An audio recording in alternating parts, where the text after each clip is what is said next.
આણંદમાં ધ્રુજી ધરા રિક્ટર સ્કેલ પર 3.4ની તીવ્રતાનો આવ્યો ભૂકંપનો આંચકો. આણંદથી 36 કિલોમીટર દૂર વજેવાલમાં ભૂકંપનું કેન્દ્રબિંદુ. લોકોમાં દહેશતનો માહોલ.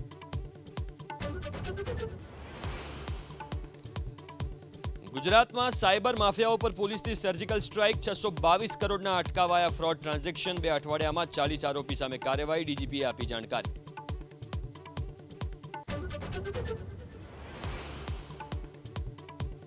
યુદ્ધ વિરામ બાદ હોર્મુઝને લઈને વધ્યો તણાવ. હોર્મુઝમાં 3 જહાજો પર કરાયો હુમલો. જપ્ત કરી લઈ જવાયા ઈરાન. એક જહાજ આવી રહ્યું હતું કચ્છના મુન્દ્રા પોર્ટ પર.